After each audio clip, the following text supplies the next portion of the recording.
তো মানুষ তুমি দুর্বল, তোমার মতো দুর্বল কোন প্রাণী বানাই নাই, এই কারণে তোমার সম্মান অনেক বেশি।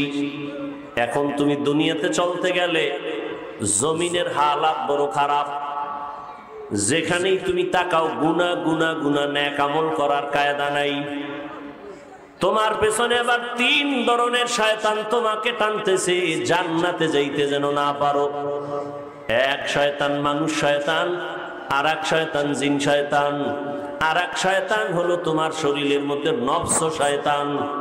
3 শয়তান তোমারে বুঝায় এত তাড়াতাড়ি দাড়ি রেখে লাভ নাই, এত তাড়াতাড়ি নামাজ পড়ে লাভ নাই, এত তাড়াতাড়ি তেলাওয়াত করে লাভ নাই। এভাবে বুঝাইয়া তোমাকে পেছনে যখন টানে, এ অবস্থায় তুমি একা একা জান্নাতের পথে চলতে পারবা না, তোমার সাহায্য লাগবেই লাগবে। অতএব তুমি সাহায্য কার কাছে চাইবা? যার কাছে কোনো দুর্বলতা নাই, যার কোনো কি নাই, দুর্বলতা নাই, যার কোনো অভাব নাই, যার কোনো স্বার্থ নাই, এর কাছে সাহায্য চাইলে পাইবা। দুনিয়াওয়ালার স্বার্থের অভাব নাই, ছেলেরে দেয়, মেয়েরে দেয়, অন্যেরে কম দেয়, অতএব সে বড় স্বার্থপর। দুনিয়ার মানুষ বড় অভাবী। যত টাকাওয়ালা দেখো, যার টাকা যত বেশি তার অভাব তত বেশি।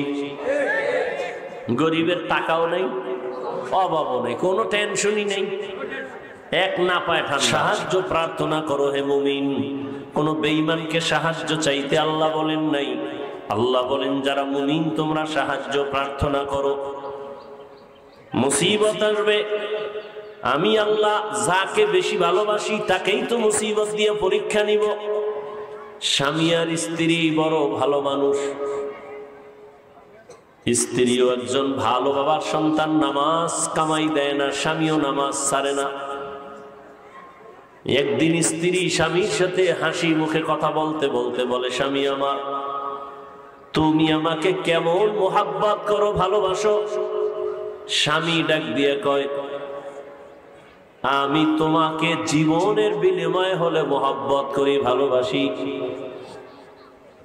বলে প্রমাণ? কয় কি প্রমাণ? তোমার জন্য আমি যা চাইবা, জীবনে যা চাইবা তাই দিয়ে দিব, যা চাইবা তাই দিব। স্ত্রী আল্লাহর প্রিয় বান্দি, নামাজ পড়ে, স্বামীকে একটু পরীক্ষা করলো, তুমি আসলেই আমাকে ভালোবাসো? বলে হ্যাঁ। আমি যা চাই তা দিবা? কাহা দিব। কথা হলে আমাকে তালাক দাও। কি দাও? স্বামী বলে এটা কেমন কথা, চাইলেই দিব, তার মানে তুমি তালাক চাইবা? স্বামী বলে এটা এমন কেন বললা? বলে হ্যাঁ, তুমি তো ওয়াদা করেছো চাইলেই দিবা, দাও। এক কথায় দুই কথা একটু তর্ক বিতর্ক হয়ে গেল। সমাধানের জন্য দুজন জামানার নবীর কাছে রওনা। যাইতে যাইতে রাস্তার মাঝে হঠাৎ স্বামী বেচারা পড়ে গিয়ে পা ভেঙে গেল। স্বামী কান্না করে, ও বিবি আমার হাতটা ধর, আমি ব্যথা পেয়েছি, সহ্য করার মতো না। স্ত্রী ডাক দিয়া কয়, স্বামী আমার, চলো আমরা বাড়ি, চলো নবীর দরবারে যাব না? স্বামীকে নিয়ে বাড়ি গেল। বাড়ি যাইয়া স্ত্রী কয়, আমাকে তুমি ক্ষমা করে দাও, আমি যে তালাক চাইছিলাম ও কথাটা আমি ফিরাইয়া নিলাম। স্বামী ডাক দিয়া বলে, তালাক চাইলা কেন? চাওয়ার পরে ফিরাইয়া নিলা কেন? স্ত্রী ডাক দিয়া কয়, স্বামী তুমি জানো না রহমতের নবীর হাদিস, যেই ঘরে আল্লাহ যাকে বেশি পছন্দ করেন তাকে মুসিবত দিবেন। আমি আমার বাবা মা ছেড়ে তোমার সংসারে আসছি, এমন কোন দিন একটা মুসিবত দেখি নাই, কান্নাকাটিও তোমার ঘরে নাই। চিন্তা করলাম, যেখানে মুসিবত নাই সেখানে আল্লাহর রহমত নাই, আর যেখানে আল্লাহর রহমত নাই সেখানে আমিও থাকবো না। বের হইয়া রাস্তায় গিয়া যখন তোমার পাটা ভেঙে গেল, তুমি কান্না শুরু করেছো, তখন আমি বুঝলাম মুসিবত চলে আসছে। আল্লাহ তোমাকে ভালোবাসেন, যেখানে মুসিবত আছে সেখানে আল্লাহর রহমত আছে, আর যেখানে আল্লাহর রহমত আছে আমি বান্দিও সেখানে আছি। আর আপনি আমি মুসিবত দেখলেই গালি দেই, আল্লাহর পর্যন্ত গালি দেই, এত মুসিবত কেন? আমি এই জন্য মাঝে মাঝে বলি, কি মুসিবত তুমি পড়ছো? তুমি যদি মুসিবত বুঝতেই চাও, মাঝে মাঝে পঙ্গু হসপিটালে যাও ঢাকায়। পঙ্গু হসপিটালে গেলে দেখবা আল্লাহ কত দয়াময়, তোমাকে সুস্থ রেখেছেন, হাত পা চক্ষু কর্ণ সব ভালো, টাকা লাগবে না, বাড়ি লাগবে না, তোমার বডি ভালো, এটা দুনিয়ার সব থেকে বড় নেয়ামত। আল্লাহ তোমাকে আমাকে সুস্থ রেখেছেন, এটা সব থেকে বড় নেয়ামত। তোমার 50 তলা বিল্ডিং আছে, তোমার টাকার অভাব নাই, কিন্তু তুমি অসুস্থ হলে কি হবে? সেই বাড়ি গেড়ি দিয়া। এর চেয়ে সুস্থ থাকলে আমার কাঁচামরিচ আলু ভর্তাই যথেষ্ট, লাগবে না আমার ইলিশ মাছ, লাগবে না 10 তলা বিল্ডিং। হ্যাঁ, হারাম খাইয়া টাকা বানাইয়া লাভ কি? অন্যের কাদাইয়া আমি তার টাকা খাইয়া বড় লোক হইয়া, এই টাকা টিকে না, এটা বিষ হইয়া তারপরে বের হয়। যত বড় লোক সব রোগী, মানসিক রোগী, শারীরিক রোগী। কেন? গরিবের চোখের পানির বরদোয়া লেগে গেছে বড় লোকের কপালে। রাতারাতি যারা বড় হয়, যেই গাছ তাড়াতাড়ি বাড়ে ওই গাছ তাড়াতাড়ি মরে। যারা দ্রুত টাকার মালিক হয় ওরা দ্রুত ধ্বংস হয়ে যায়, আর দ্রুত মালিক যারা হয় সবগুলো হারামখোর। হারাম টাকা ছাড়া রাতারাতি কেউ টাকাওয়ালা হতে পারে না। ও জালেম, ও ডাকাত, ও দেশের দুশ্মন, মানবতার দুশ্মন, ওটি ধ্বংস হয় আবার ওইভাবে। ওর বংশে একটার পর একটা রোগ লেগেই থাকে। মাইয়া অসুস্থ, সুস্থ করতে না করতে আবার ছেলে অসুস্থ, মানে টাকা যাইতেই আছে, যাইতেই আছে, যাইতেই আছে, যেমনে আয় হেমনে ব্যয়। আর গরিবের তেমন কোনো রোগ নাই, হালকা পাতলা রোগ হলেও কোনো টেনশন নাই, মারাত্মক রোগ তেমন হয় না। হ্যাঁ, গরিবেরও ইদানিং হয়। কেন?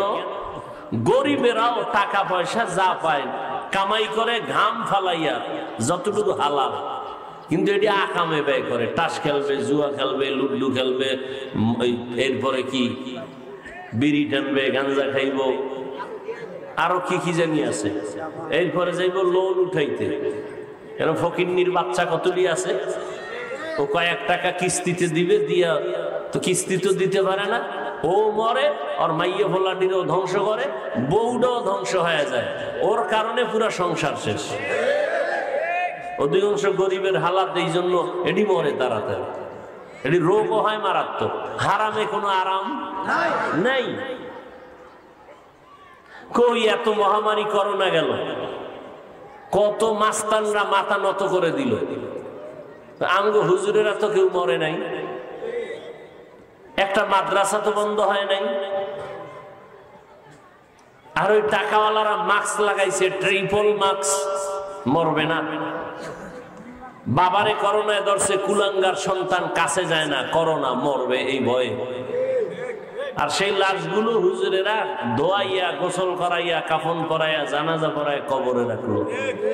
একজন হুজুরেও তো করোনায় মরে নাই। করোনায় মৃত্যু দেয় না আল্লাহ দেয়? চাকরি খাওয়ায় না আল্লাহ খাওয়ায়? গর্তের পিপিলিকার খানা কে দেয়? সরকার। নদীর মধ্যে হাজারো ধরনের মাছের খানা কে দেয়? উড়ন্ত পাখির পেট ভরে বাসায় আসে কে খাওয়ায়? জঙ্গলের হাজারো প্রাণীর খানা কে দেয়? ওরা দামি না আমরা দামি? তো আমগো আল্লাহ দিতে পারে না? তো কুত্তার মতো পাগল কেন? খাই খাই জিন্দেগির জন্য এত পাগল কেন? অমুকেরে মারো, অমুকেরে ধরো, আর একজনের টাকা তুমি খাইয়া, এটা কি লাভ কি? তো মরার আগেই তো অশান্তি। পেট নষ্ট, কিডনি নষ্ট, লিভার নষ্ট, হারাম খাওয়ার কারণে। ঠিক মতো গরিবেরটা তো দেয় না, বরং গরিবের পাওনাটাও মেরে খায়। জাকাত গরিবের দিবে, দেয় না। জাকাত গেছে ফ্যাশন হইয়া, ফ্যাশন। মাইক লাগাইয়া লাইনে দাঁড়াও গরিবরা, তোমরা ফকিন্নি, আমগো পায়ের পিছে পিছে ঘুরো, 3-4 ঘন্টা ঘুরে ঘুরে শুটকি হয়ে যাও রোদ্রে, এরপরে দুইটা একটা কাপড় দিব, তোমার বউরে একটা, তোমারে একটা। পেন্ডা কয়দিন পরিধান করতে পারবা? বলে এটি অন টাইম কাপড়, একবার পরলে সদরঘাট হয়ে যাবে। এই জাকাত, এটি জাকাত না, মাস্তানি। জাকাত নামের মাস্তানি করে, এটি জাকাত নয়।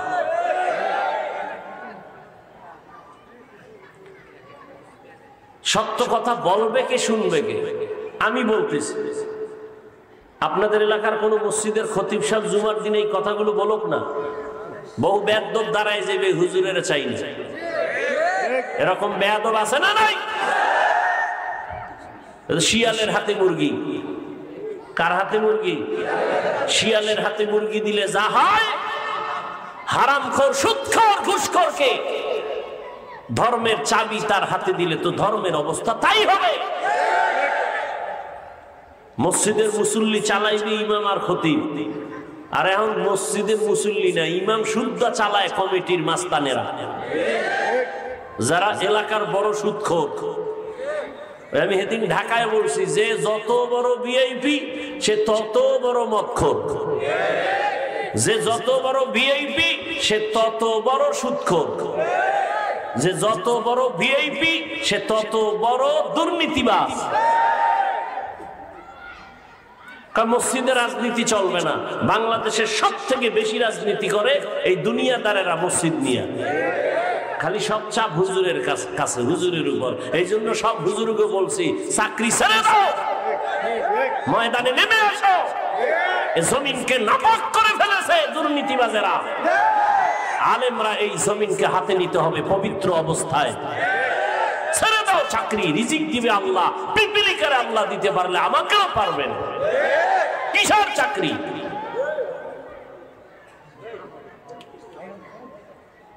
আল্লাহ হেদায়েত দান করুন। তো সাহায্য আল্লাহ চাইতে বললেন মুমিনকে, কোনো বেঈমানকে বলেন না। কেন? জান্নাত শুধু মুমিন পাবে, কোনো বেঈমান জান্নাত কখনোই পাবে না। জান্নাত কারা পাবে? মুমিন। এজন্য আল্লাহ বলেন মুমিন সাহায্য প্রার্থনা করো। এখন কথা হলো সাহায্য চাইবো কেন? সাহায্য তো ওই ব্যক্তি চাইবে যে দুর্বল। তা আমরা সাহায্য চাইবো কেন? আল্লাহ কয় তুমিও দুর্বল। কেমন দুর্বল? ওয়া খুলিকাল ইনসানু যায়ীফা। বান্দা তুমি, আমি তোমাকে বানানোর ক্ষেত্রে দুর্বল করে বানাইছি। তুমি কেমন দুর্বল? তোমার মতো দুর্বল কোন প্রাণী আমি বানাই নাই। পিপিলিকার কাছেও তুমি দুর্বল, মশার কাছেও তুমি দুর্বল, খানার বেলায় তুমি দুর্বল, মেধার বেলায় তুমি দুর্বল, তুমি ধর্মের বেলায় দুর্বল, চলাফেরার ক্ষেত্রে তুমি দুর্বল। দুর্বল ছাড়া একটা মানুষ জমিনের মধ্যে নাই। মেধার বেলায় দুর্বল, খানা খাওয়ার বেলায় দুর্বল। আমাদের থেকে মেধা অন্য প্রাণীর বেশি। মৌমাছির দিকে তাকান, বাবুই পাখি বাসা বানায় কত সুন্দর। মৌমাছি বিল্ডিং বানাইছে গাছের ডালে, 20 কেজি 30 কেজি মধু আছে, সব বোতলের মুখ নিচে খোলা, এক ফোঁটা মধু পড়ে। ওদের বেডরুম, ড্রয়িং রুম, ডাইনিং সব আলাদা, বাথরুম আলাদা, রুমগুলো সব লেভেল পজিশন। দুনিয়াতে ইঞ্জিনিয়ার বিল্ডিং করে আর এক ইঞ্জিনিয়ার আয়া ভুল ধরে, আঁকা বাঁকা হয়ে গেছে। স্ট্রাকচারে রড দেশে কি পরিমাণ, এত পরিমাণ, কয় ভুল করেছে। গ্যারান্টি কত? 100 বছর, কয় 30 বছরে টিকবে না। আর মৌমাছি যে বাসা বানাইছে, আমেরিকার মৌমাছি, বাংলাদেশের মৌমাছি, মনে হয় এক শিক্ষকের ছাত্র সবাই। এতগুলো মধু এক একটা বাসায়, এক ফোঁটা মধু পড়ে না, মধুর ভারে বাসাটাও পড়ে না। তো কত বড় ইঞ্জিনিয়ার! তোমার মেধায় ভুল, তাদের মেধায় কাজে ভুল নাই। তাহলে মানুষ জ্ঞানের ক্ষেত্রে দুর্বল, খানার বেলায় দুর্বল। আমাদের থেকে বেশি খেতে পারে জঙ্গলের প্রাণী।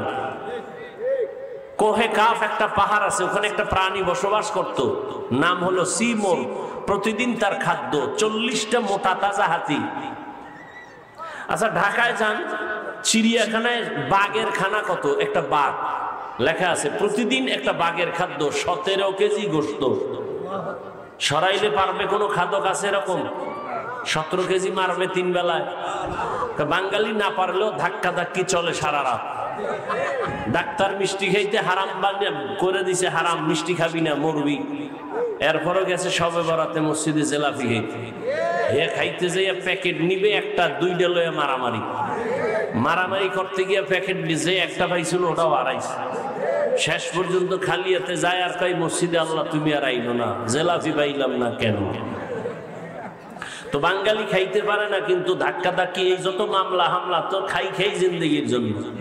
বাড়ি একটা আছে, তোমার আর কত বাড়ি লাগে? না আরো লাগবে, কক্সবাজার লাগবে, সিঙ্গাপুরে লাগবে, ঢাকায় লাগবে, ফ্ল্যাটের অভাব নাই, আরো দরকার। আল্লাহ সব ভাইকে হেদায়েত দান করুন। তাহলে আমরা সবাই কি দুর্বল? সবাই কি? আমাদের শরীরটাও দুর্বল। এই যে মানুষ বানাইছে মাইক, এ দিয়ে একটা বাড়ি মারলে মানুষ নাই, মানুষই বানাইছে। মানুষ এই তলে ফিরে এই কাল পরশু দিন না তার আগের দিন 9 তলা বিল্ডিং থেকে একটা অল্প বয়সের ছেলে আমাদের মাহফিলের সময় কাজও করছে, পড়ে গেছে, মরে গেছে। 9 তলা থেকে পড়ে গেছে। তো বিল্ডিং বানায়, একটা ইট পড়ে গেলে মাথার উপরে মানুষের বানানো ইট পড়ে নিজেই নেই। ওই কে বলে গুলি করার লেগে ই বানায়, গুলি বানায়, বোম বানায়, ওইটা বাস্ট হয়ে নেয়, মোবাইল ব্রাস্ট হয়ে নাই। তাহলে মানুষ একটা পিপিলিকার কাছেও দুর্বল, মশার কাছেও দুর্বল। মশায় যদি বলে কোনো মানুষকে ঘুমাইতে দিব না, আছে কোনো মেডিসিন? এই মশায় কত পাওয়ার লয়ে ঘুরে। ওর সামনে কারো মাস্তানি চলে? পৃথিবীর কোন মাস্তানি চলে? যত বড় সন্ত্রাসী পারবে মশার লাগে?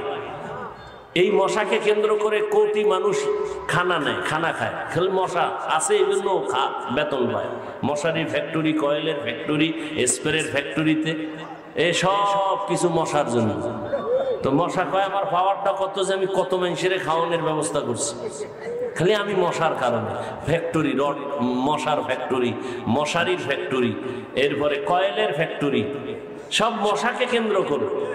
তো কত হাজার কর্মচারী ওই ফ্যাক্টরিতে কাম করে খায়। তো কামটা কি? মশার লাগে যুদ্ধ, কামিয়ে হওয়া যাবে না, সব পরাজিত সৈনিক। বেশি মেডিসিন মারবে, ওদিকে বাচ্চা ওই কোনানে মেডিসিন মারছে না, কয়েল দিছে, বাচ্চা মরে গেছে। মানে মারাত্মক দেওয়া যাবে না, তো মানুষের ক্ষতি। কয়েলের 1 মিনিট গন্ধ আমি নিলে আমার কণ্ঠ জায়গায় বসে যাবে, এত মারাত্মক। স্প্রে নিলে সাথে সাথে কণ্ঠ বসে যায়। বাচ্চাদেরকে এগুলো দিলে আরো মারাত্মক, নিঃশ্বাস নষ্ট হয়ে যাবে। কিন্তু এই মশাকে কেন্দ্র করে কত হাজার মানুষ তার রিজিকের আয়োজন করে। তাহলে একটা মানুষ মশার কাছে দুর্বল, পিপিলিকার কাছে দুর্বল। এক কথায় মানুষের মতো দুর্বল কোন প্রাণী নাই। ঠিক আবার এই মানুষ হলো সৃষ্টির শ্রেষ্ঠ। কেমন শ্রেষ্ঠ? মানুষের মতো দামি শ্রেষ্ঠ কোন প্রাণী। ওয়ালাকাদ কাররামনা বানি আদম ওয়া হামালনাহুম ফিল বাররি ওয়াল বাহরি ওয়া রাযাকনাহুম মিনাত তাইয়্যিবাত ওয়া ফাদ্দালনাহুম আলা কাসীরিন মিম্মান খালাকনা তাফদীলা। মানুষ বড় দামি, দুর্বল আবার দামি হয় কেমনে? মানুষ সব থেকে দুর্বল, এরা আবার শ্রেষ্ঠ হয় কেমনে? হ্যাঁ, শ্রেষ্ঠ হইয়া দুর্বলেরাই শ্রেষ্ঠ বেশি। যত আল্লাহ প্রাণী বানাইছেন এর মধ্যে মানুষ শ্রেষ্ঠ দুর্বল এ কারণে। আবার মানুষের ভিতরে গঠন হিসাবে পুরুষের তুলনায় নারীরা আরো দুর্বল। নাকি নারীরা দুর্বল না? এ কারণে পুরুষের তুলনায় নারীর সম্মান আরো বেশি। ঠিক নেই? একটা বাচ্চা দেখবেন ঘরের ভেতরে, বাচ্চা, শিশু বাচ্চা, ওই বাচ্চাটা অন্য বাবা, মা বাবা, ভাই বোনের তুলনায় কি দুর্বল? দুর্বল না? এই বাচ্চাটা দুর্বল হওয়ার কারণে সবার মহব্বত ওর প্রতি কম না বেশি? জোরে কর, মহব্বত অনেক বেশি। কেন? বাচ্চা বড় দুর্বল। ছেলেটা, বড় ছেলে বাবায় বিদেশ থেকে আসছে 8 বছর পরে, আনার সময় কি আনবে? এখন সব থেকে বড় পুরস্কার হলো গজবের মোবাইল, ঠিক নেই? নিজের জন্য মোবাইল কিনছে 90,000, মানে তুমি তাড়াতাড়ি মাইয়ের বাদ দিয়ে যেন পরকিয়া করতে পারো সুযোগ দিয়ে দিলাম। হায় হায়, কি শুরু হইল, কি বয়ান করলো। এই কথা বুঝারও মানুষ নাই, বিরোধিতা করার মানুষ আছে। বলবে হুজুর ওয়াজ কি আর নাই, এডি কি ওয়াজ। অথচ এখানে নামাজেরও চিন্তা করে না। কোন মা বাবা বিয়ার সময় যদি জামাইকে আর মাইয়াটারে কাছে নিয়ে বলতো, বাবা আল্লাহর মোহাব্বতে এক জিলদ কোরআন শরীফ হাদিয়া দিলাম, এক জিলদ কোরআন শরীফ হাদিয়া দিলাম, জামাই তুমি কোরআন পড়বা, ও মা তোমাকেও জামাইয়ের হাতে তুলে দিলাম, কোরআন তেলাওয়াত করবা। যেই পুরুষটা কোরআন পড়বে, যে মেয়েটা ঘরে কোরআন পড়বে, ওর ঘরটা রহমতের ফেরেশতারা সবসময় পাহারা দিবে এবং তাদের দিলটা থাকবে নরম। কোরআন শরীফ হাত দিয়ে দিয়েছেন কেউ? জীবনে দিছে আপনাকে? এই সরাইলে এই ঘটনা হয়েছে? হ্যাঁ, এখন আধুনিক মোবাইল দাও, মোবাইল টাচ মোবাইল, কি কইব? সুতা কি সুতা কি মানুষের কি বুঝায়?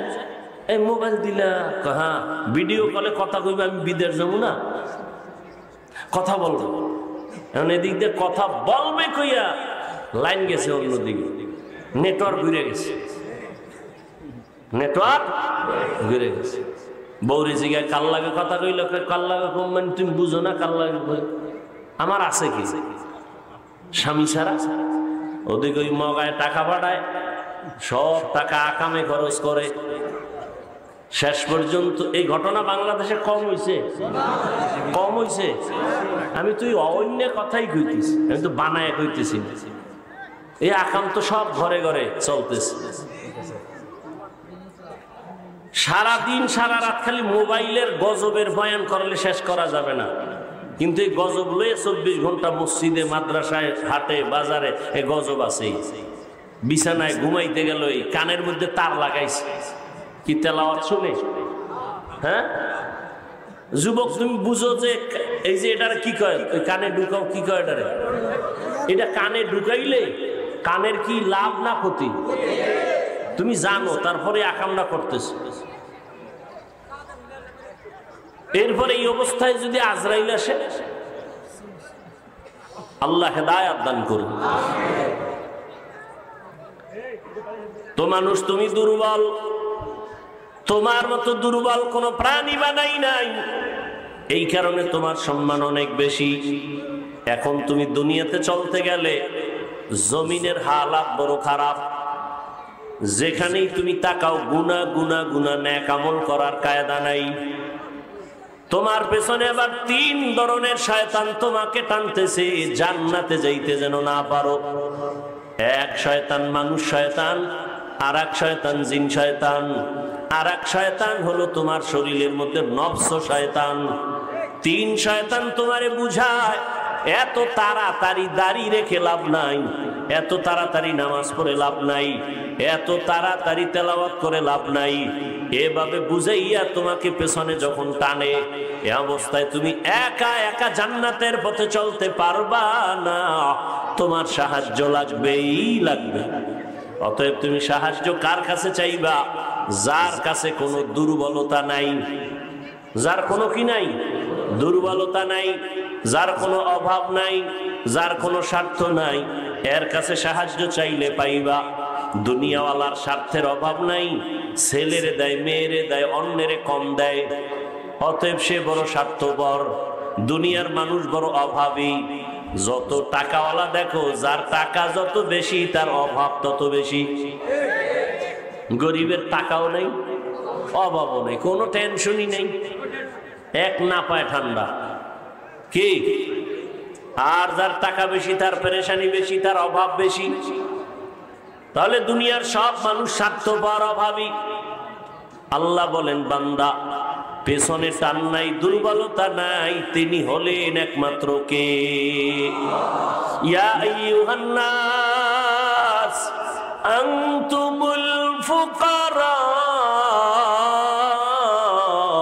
ইল্লাল্লাহ ওয়াল্লাহু হুয়াল গানিয়্যুল হামিদ।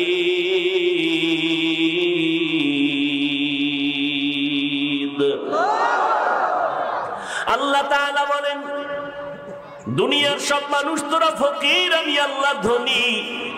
দুনিয়ার সব ধনীরাও কিন্তু প্রশংসিত ধনী না, আমি আল্লাহ প্রশংসিত ধনী। দুনিয়ার ধনীরা 5 টাকা দিয়া 50,000-এর মজা লয়, ঠিক নি?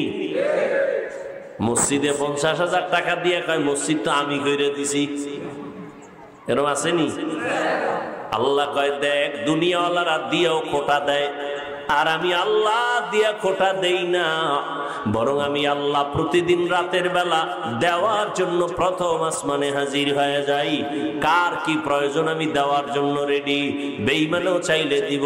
ফেরাউন চাইছে, আল্লাহ দিছেন। ফেরাউন চাইছে, আল্লাহ আমি আখেরাত চাই না, দুনিয়া চাই, দুনিয়ার বাহাদুরি আমাকে দাও। আল্লাহ ফেরাউনকে এমন বাহাদুরি দান করেছেন, আখেরাতে ফেরাউনের কিছুই নাই। দুনিয়াতে এমন চাওয়াই চাইছে আর আল্লাহ দিছে যে ওর লাশটা মৃত্যু কিয়ামত পর্যন্ত দুনিয়াওয়ালারা দেখে যায় যে কত বড় গাদ্দার ছিল, দেখে লাও, আর মাটির তলে নিস না। কোটি টাকার মালিকে দেখো অভাব হয় না দূর, গরিবে ঘুমায় আরাম করে মনটা বাহাদুর। ফেরাউনের লাশটা দেখো মিশর জাদু ঘরে, খায় না মাটি পোকা মাছি সবাই ঘৃণা করে। হৃদয়ে থাকিবে যার নম্রতা সাদা, রহমত আসিবে সেথা প্রভুর ওয়াদা। বড়র বাড়াই থাকলে দিলে রহমত আসবে না, নিজেকে নিজে ছোট মনে করিও সাদা। উঁচু জমিন থেকে পানি নিচু জমিনে যায়, তেমনি খোদার রহমত আসে নম্রতার হৃদয়। ভোগবিলাসের বাড়ি গাড়ি পরে রবে সব।